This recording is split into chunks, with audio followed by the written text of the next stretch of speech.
If you're reading to complete, you're not reading right. You don't read to complete books. You read to learn. A good book, you never finish a good book or a good paper because you're constantly getting information. You're constantly using that participatory knowing, to use Rebecca language. You're constantly trying to grasp and extract as much information from that text as possible. I don't just finish the book as if it's some sort of deterministic thing. Oh, I'm done with it, therefore I can close it and never open it again.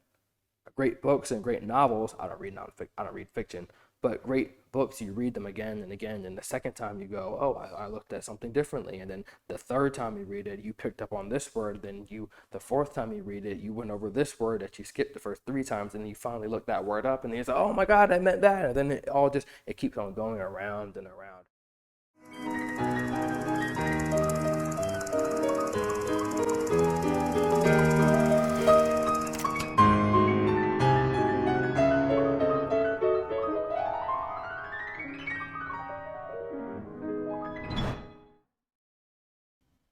Hello, YouTube. It's been a while since I've done a video like this. Just out in a setting, not doing a lecture or having an interview. So today I'm going to get right to the point, and I promise that new content was going to be coming. So this is the proof of my promise. This is more content, and then actually more content and podcasts are actually coming soon next month. I have a guest that I'm very excited to announce. I will be announcing that soon, when things are planned. But nonetheless, so today is the beginning of more content as I'm now getting settled into the new place and have my furry friend here, Sigmund. And yes, he is named after Mr. Freud himself. Anyway, so today I'm going over. So last year I started this way. So last year, I made a video about the 3 most influential books that I've ever read. And if I remember correctly, it was Logic by Immanuel Kant, The Courage to Be by Paul Tillich, and then the third one was Carl Jung's Psychological Types. And I made that video because those were actually 3 books that I actually were very influential on my thinking at the time. And those are books that I've kind of either completed or semi-completed. And that was a year ago from today. So today, I'm going to be going over 3 books that I'm currently reading. So last year, we did 3 books that I've already read. So this year, I'm doing 3 books that I'm currently reading right now. So first things first, I'm going to go with the first one. So let's begin. Alrighty. So the first book here that I'm currently reading is by the developmental psychologist Jean Piaget, The Moral Judgement of the Child. And I've actually been reading. I read about, I want to say, anywhere from 7 to 9 books at a time. And that's not even including the scientific papers. I don't know why I'm like that. I guess I require a lot of stimuli, my brain, and I need to consistently be reading different sources at once. I mean, that's probably not the most effective way to digest information, but that's just the way I read. I've been reading The Moral Judgement of the Child for a while now, almost a year, and I've just been reading bits and parts of it, using some of it for my book that I'm still working on, The Well-Rounded Fool, Exploration of Atrocity. And so just a little background on Jean Piaget. He was a developmental psychologist. He taught at the School of Geneva. He was there's no psychology school, there's no neuroscience school that's not talking about Jean Piaget. He was a very influential figure, and a very influential figure for my thinking, and people like Jean Piaget, Carl Jung, especially Jordan Peterson. He talks about Jean Piaget a lot. And I think the reason why he sticks out so much is because he had a really concrete focus. His focus was on children and their developmental thinking, and he was the father of developmental psychology. And it's good when psychologists, especially people in that domain, more like not like the more concrete, like behavioral types, even though he was a constructivist. It's nice that they specify on one particular thing, because that allows them to become an actual expert, and not diving into many different fields that are just not, some people will like to grab things from physics, or they'll grab things from biology. They'll try to make mathematical things. Like Jung, alluding to Jung, he was a mystic. That's just the way he was. He would try to mingle a bunch of things to make one point. Mythology, he would go into Greek mythology using Greek symbolism and letters. Reading Piaget is very straight to the point. He's very scientific the way he thinks. Jung was more of a philosopher, but so the reason why I like reading Piaget, for just to add a different flavor, he is very straight and to the point. He says what he means. He means what he says. So what's been happening in this book is he's going over his experiments. Piaget had this one very interesting experiment that he was describing in the book. It was about lying.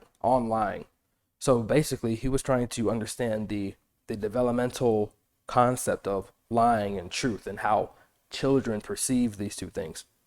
So when we think about lying and truth, us adults, we are in the concrete operational stage of development. Hopefully most of us are. For background, Piaget is most famous for his 4 stages of cognitive development. So the first stage, this is 1 out of 4, is the sensory motor stage of cognitive development. This is from ages, I think, birth to 2 years old, I believe. So this is when the adolescent is learning the most basic rudimentary functions. He's learning how to grab a hold of his senses, sucking, teething on things, making digital apprehensions with his fingers. He's learning how to incorporate his body, because his brain is literally just a plump of just neuronal cells. There's not a lot of electronic events happening just yet. Not even in the last stage. The human brain, as we know now, the prefrontal cortex doesn't even develop until age 25. So my prefrontal cortex just reached its full capacity this year. So I was very excited about that. So that was stage number 1. Stage number 2 is pre-operational. That's from ages 2 to 7. Pre-operational is when the child and when the adolescent is now starting to be able to think. He can probably now sensing with his it's called object permanence. This is present in the sensory motor stage as well, but I think it's more present in the pre-operational. You can play with a kid with the something called object permanence. So if you go like this in front of the kid or in front of a baby, I'm pretty sure you've done this before. Even with animals, dogs, I think dogs have better object permanence than cats. I'm not too sure. I gotta look at the literature about that. But basically, they don't understand the concept of depth perception. They don't understand if I'm behind this and then you see me, they think you went away. So when you go like this, and then when you expose yourself, they go like, oh my gosh, I thought you went away. It's because they don't have a grasp on object permanence. They literally think that you disappeared. And so that is a concept of peekaboo. Peekaboo, it looks cute and everything, but you're actually teaching the organism object permanence. You're teaching them to understand that something, just because you cannot see something, does not mean it doesn't exist. And that is a fundamental part of development, not just according to Piaget, but according to developmental psychology as an entire practice. Understanding the key, and this is a philosophical point, learning things exist outside of your mere perception, things still exist. So that just flies in the face of empiricism. It flies in the face of materialism. It flies in the face of any other ideology that suggests that things can only be detected through the senses. It's because one of the first things you learn as a kid, and one of the hallmarks of developmental psychology, is object permanence. Understanding that something exists that you cannot see yet. That's stage number 2. Stage number 3, if I can understand this, if I can remember this properly, it's not concrete operational. It is function operational. It's the third one. I forget the name of this. This is when they're starting to use induction, so they can say, okay, so this happened and then that happens and this happens. So then therefore I can predict that is what induction is. So they're on the verge of thinking abstractly. The prefrontal cortex is not fully developed yet, and that's one of the most executive functions that allow human beings to hunt, to plan, to gather, to think about thinking. That's the best way to describe abstract thinking. And then the last phrase is the last stage is concrete operational, and this begins at around ages 12. The child can now be able to reason logically. I can use deduction, so which is a method to use a principle. I now understand principles, rules. I can understand, okay, so I know that this happens on this day, so therefore I can then infer that that there is a abnormality, and that means it does not go into that category. And that goes to probably the next most thing that he's famous for is his concepts of assimilation and accommodation, or accommodation and assimilation. I probably said that backwards. The idea of a schema. So Piaget was really he was a constructivist, so he really believed that people, the human mind, that it is a top down enterprise, so therefore stimuli occurs in the world, and then we have a specific schema, so then we therefore place that event inside of a pre-made schema. That would be assimilation. We're trying to assimilate the outside stimuli that just happened. Someone got slapped, someone has a sad face. What does that mean? Well, last time someone had a sad face, therefore that meant they were sad, so that means they're sad. That would be assimilation.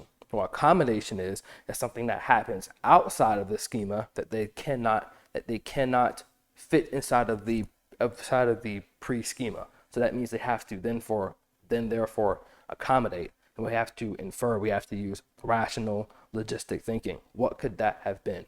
Well, deduction. What could that have been? Well, they did this, or well, they made this particular noise, or well, last time that happened, so I think maybe it was that, or maybe it was this. That's kind of the two modals of cognitive development that Piaget really put forward. And it holds a lot of validity, neuropsychologically, psychologically, philosophically. Usually if you can make your point in multiple domains that are not independent, but are kind of dependent, then therefore that's some sort of assimilation towards the truth.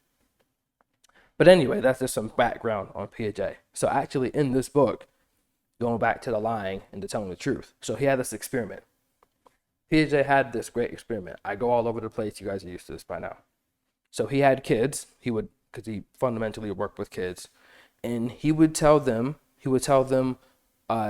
give them information, and then he would ask them, was that a lie? And then he would say, how do you know that was a lie? Or he'll say, what is the truth? And the kids had very interesting responses. So for instance, there was a thing where he said, okay, your dad said he went to, I'm making this up, but your dad said he went to the store yesterday. And then he said he came straight home. But actually, your dad, before he came straight home, he got gas. Then he asked the kid, did the dad lie? And the kid said yes. Some of the kids said yes. Most of the kids said yes. So that's very interesting. So us adults, concrete operational, people who are post the 4 stages, have fully developed prefrontal cortexes, we would say, well, that's ridiculous. That's not a lie. He made a mistake.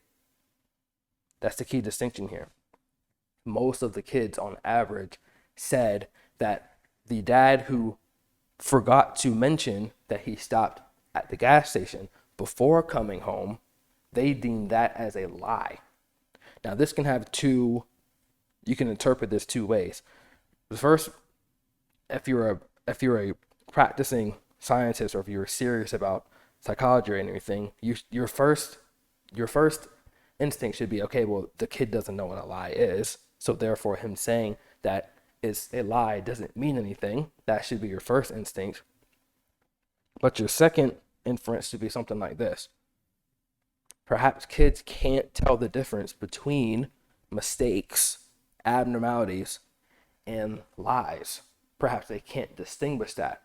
And perhaps that could be generalized into a form of evidence to show someone's lack of reasoning, someone being unreasonable, someone regressing towards pre-operational childlike thinking. because because we can take this into adult relationships. Well, you said you came straight home, and then they said, oh, well, yeah, I stopped at the store. Well, then that rises a problem. It's like, well, were you lying, or did you simply forget? Now, you will see people in some instances, oh, you're just a liar. Oh, you're this, you're that. Oh, you didn't really do that. Oh, I can never. Well, that brings up a very interesting conversation. It's like, well, how do we distinguish the difference between people who are lying and people who are just genuinely forgetful? So doing these experiments on children really help to generalize and abstract problems to more general problems that we can then dissect and begin to understand. So that was just one of the things in that book that really got me. I'm gonna not make this video too long. That's just one of the things that really caught my attention in that book. So that's one of the things I'm currently reading right now. I'm still reading. All right, we're gonna take a little detour here. It's not a book that I'm reading, but it's a paper. It's kind of cheating because I already kind of read it. But I never I have a thing. I say you don't read to complete. If you're reading to complete, you're not reading right. You don't read to complete books. You read to learn. A good book, you never finish a good book or a good paper because you're constantly getting information. You're constantly using that participatory knowing, to use Rebecca language. You're constantly trying to grasp and extract as much information from that text as possible. It's something that postmodernists have, right? There is an infinite amount of ways to interpret a text, and that is the kernel of truth to why that ideology began to propagate itself. And this is Plato's notion of the sacred, something that has an everlasting essence, has an everlasting value. And that is how I try to treat literature, try to treat books. Well, I don't just finish the book as if it's some sort of deterministic thing. Oh, I'm done with it, therefore I can close it and never open it again. Great books and great novels. I don't read fiction, but great books, you read them again and again, and the second time you go, oh, I looked at something differently, and then the third time you read it, you picked up on this word. Then the fourth time you read it, you went over this word that you skipped the first three times, and then you finally looked that word up, and you say, oh my God, I meant that, and then it keeps on going around and around, and that circle of just nonstop thinking and nonstop learning is what really helps me grasp knowledge, because I'm constantly using that pedagogy. Really, that's how I remember things. That's how I use my memory, and that's how information is able to seek into my head, because I will read a page 10 times. I will stick on one page and I'll read it like 10 times. Now, repetition is really not surprising enough. This is something that's been discovered in neuropsychology. Repetition is not a valid form of remembering. So if you want to really improve your memory, so there's a few things you can do. I'm not going to go out to bore you with that, but if you really want to improve your memory, you have to attach it to an analogy. You have to attach it to something else, and that's something that's really helped me. Not attach it to an analogy, but you have to generalize it to something else. Oh, well, that's just like this. And this is especially prevalent with learning. If you want to really grasp learning, you want to grasp memory, try to use something, and this is going back to the schema, try to use Piaget's and other forms of cognitive techniques. Use a simulation to learn and remember something. So if you are a soccer player and you're trying to really pass your neuropsychology homework, and if you're looking at, perhaps you have to look at the cells, and you have to look at, dendrites and chorocytes and oligodendrocytes, and like, I'm not going to remember any of this. Well, if you're really good, pick it what you're really good at. Okay, well, I know what a soccer ball is. I know what players are. I know what passing is. So if you're a soccer player and you're trying to pass your neuroscience homework, you can think of it like this. Okay, well, you know what a soccer ball is. So think of a soccer ball think of the field as the brain. The field is the brain. So now I'm using This is a technique called I'm using assimilation, obviously by Piaget. I'm relating it to something else. I'm borrowing from pre things that are already stored in my long-term memory. I'm borrowing. I'm using that. I'm not trying to play something else, because you're not going to be able to encode and decode all this information in order to get a significant grade on your test. So if you're really trying to cram in, you need to get away from decoding and encoding, because you don't have enough time. So you need to borrow pre-made information that's already in your long-term memory, in your procedural memory. You don't have to think about it. So borrow from your procedural, borrow from your iconic, borrow from your episodic memory. So, and therefore you can then apply that to new things you're trying to learn.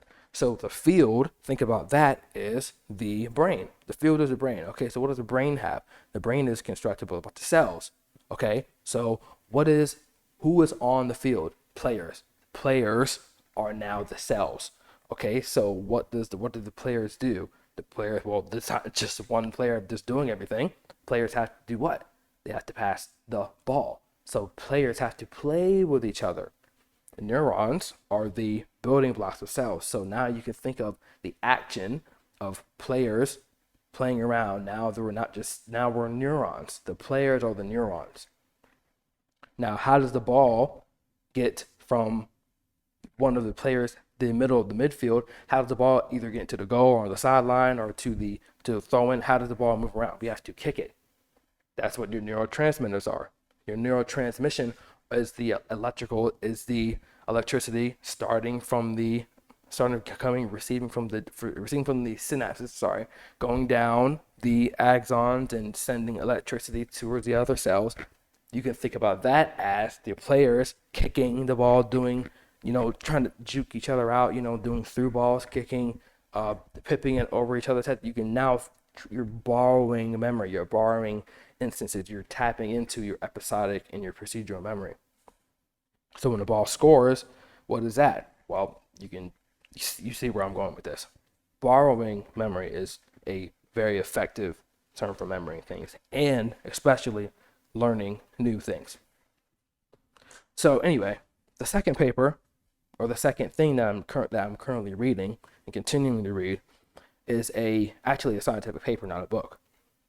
And it was based on James J. Gibson. He was a psychologist at the University of, I forget, but I'm trying to get his book, An Ecological Approach to Visual Perception. I'm really trying to find that book because I really want to read it. I've read bits and passages of it, and but I wanted to get the actual hard copy version of it. But this paper that I'm reading is a paper based on James J. Gibson and people like Donald Norman and other psychologists that are in that ecological approach, ecological psychology. So the paper is called On the Evolution of Radical Concepts. Affordances is a very long title. Affordances, according to James J. Gibson, and their development in sustainability. I'm always going to forget this. And their subsequent use in development. So it is On the Evolution of Radical Concepts, Affordances according to James J. Gibson, and their subsequent use in development, by Isis Chong and Robert W. Parker. I believe his last name is Parker. It's a phenomenal paper because not only do they juxtapose different ecological psychologists against each other, but they introduce a very interesting guy named Donald Norman. So in 1993, a psychologist named Donald Norman joined the Apple board in the actual development of the Apple iPhone during the time with Steve Jobs in California. And he is actually the founder. He's most famous for his two books, The Design of Everyday Things and the Psychology of Everyday Things. Those are two books that I really want to get my hands on. But he is actually the father of user experience, UX design. And one of the things that James J. Gibson put forward is an ecological approach to visual perception. So he believed in direct perception. He did not believe that there was any intermediary process that occurred. This is neurologically wrong, by the way, but it's a useful concept to use the word affordances in the non-Gibsonian way. But he believed that there was no intermediary function between humans perceiving things and knowing what they were. He thought that we've seen the meaning of things. He had a very strict and he was a radical perception thinker. He thought that we just seen the meanings of things. There was no a priori knowledge there. And they just dissected it. Isis Chong and Robert Parker just dissected it. And another person that they introduced was, like I said before, Donald Norman. And he was the father of UX design. And the reason why the Apple iPhone, this is amazing. The reason why the iPhone, this is an old iPhone, but the reason why the iPhones and Apple technology is so easy to use and is so popular is because it is psychologically designed to afford your actions and to afford the ease of use. The Apple iPhone is it was designed by a cognitive psychologist to make you want to use it.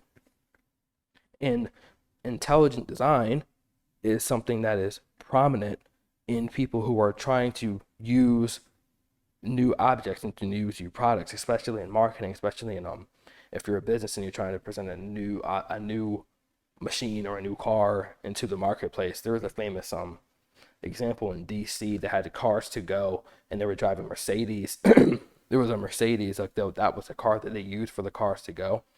And usually on the dashboard there, this little lever that's on the right hand side, usually that's for signaling, like if I want to go to the left or go up, and to the right, go down. But that was actually the gear shift, and the whole thing just fell apart because you're now trying to, and it fell apart for a few reasons, not just psychological reasons. Number one, this bad design, but number two, you're trying to use it. We already have a schema of how it is to get inside of a car. And one of the things that is useful about driving is that we're not trying to think. It has to become procedural. Our procedural knowledge is not 100% conscious. You don't want to be conscious while you're trying to remember to play Mazeppa number 4 by Franz Liszt. You don't want to be conscious thinking about playing an entire piece on the piano. You don't want to be conscious when you're trying to recite a beautiful song, or you're trying to really be in the moment in a conversation. You just want to let it flow, let your muscles flow, let the things flow. So when you're behind a wheel, you don't want to be thinking about what you're doing, and that sounds crazy, but it's actually true because you already have a pre-made schema. So if you have where users are used to ease of access, if you have the gear where people are used to signaling left or right, if you have that dramatic change of a function in a vehicle in the mind, that is causing too much thought process in a situation where you should not be thinking that much at all. And the whole thing fell apart because it was not intelligently designed. Donald Norman and Apple, Steve Jobs, were so successful is because their products are intelligently designed, not just from a design, not just from an aesthetic standpoint, but from a cognitive and neurological standpoint. Because the way the apps move, the way the shading, the way it's organized, the text, the font, the way that things rearrange on the screen, it is all designed to afford you to use your thumb, to afford you to look at it, to afford you to watch, to afford the voice, to affordances. This is the word that Gibson is most famous for.